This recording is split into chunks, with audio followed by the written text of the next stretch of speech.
Just gonna say right now, between this and Annabelle, the past couple of weeks, I've had it with these killer doll movies. I don't ever want to see a doll ever again. I thoroughly believe the Toy Story toys are evil now. Holy shit. Because this movie, yeah, no more killer doll movies, please. Enough of them, please. Just please. You are my buddy. You are my friend. Shit, that damn song!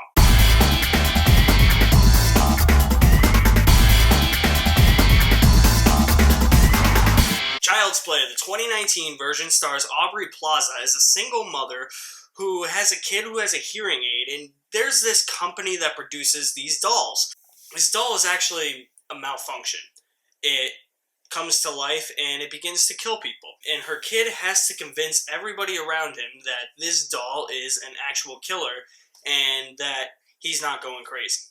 So, Child's Play, really one of those movies in the 1980s that I think everybody thought was really cheesy. It never took itself seriously. This one, I gotta say, kind of does the same thing. I found this movie to be very self-aware.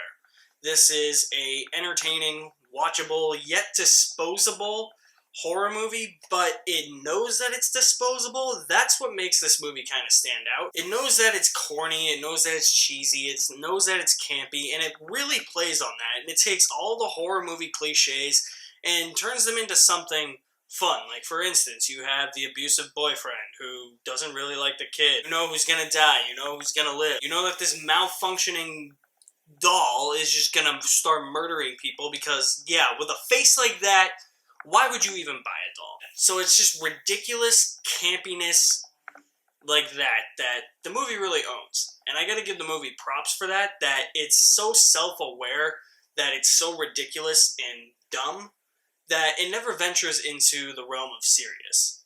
And a movie like this shouldn't take itself all that seriously. This movie knows exactly what it is. It's just a cheesy killer doll movie. And if you're going to be a cheesy killer doll movie, you have to own it, and this movie totally does. Mark Hamill as the voice of Chucky is perfect, because Mark Hamill is a voice acting legend when he's not wielding a lightsaber and ruling the galaxy as a Jedi.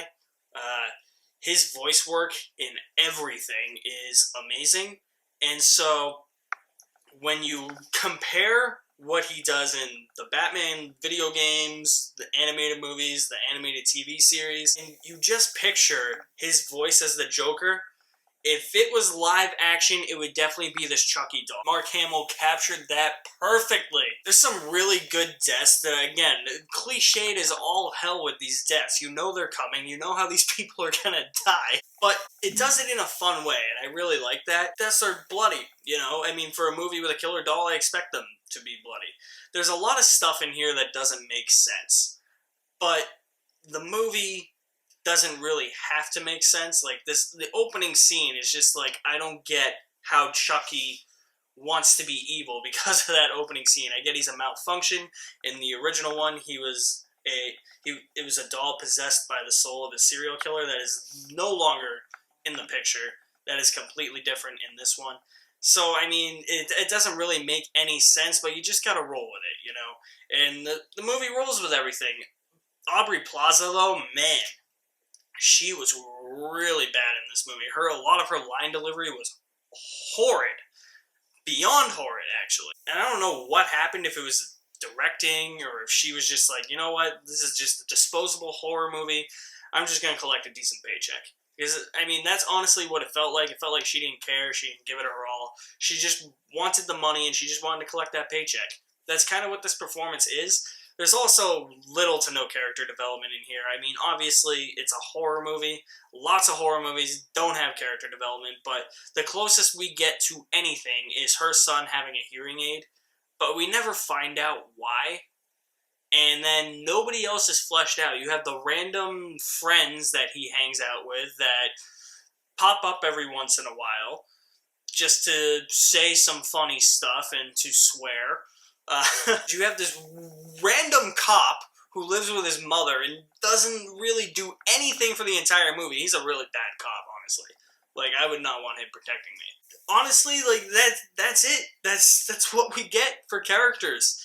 A kid with a hearing aid and a cop that lives with his mother, and then everybody else is disposable. That's it. Really. But, I mean, this movie at least owns the fact that it's so campy and so cheesy. It's at least self-aware. It knows that it's an intentional B movie, like a throwback to 1980s slasher films, like a throwback to the original Child's Play. And that's what I really liked about this movie, the fact that it is an intentional B movie, that you can just make fun of it at times and also be entertained by it at other times and find it watchable in some parts and then cheesy and clumsy and campy in some other parts. That's what B movies do, and I'm going to give Child's Play a B. Guys, thank you for watching my review of Child's Play. You guys are the best. Stay tuned very soon for my review of Spider-Man Far From Home. I'll leave all my links to my social media accounts in the description below. You guys are the best. Thank you for watching. My name is Alex Madden, and I'll see you at the movies somewhere.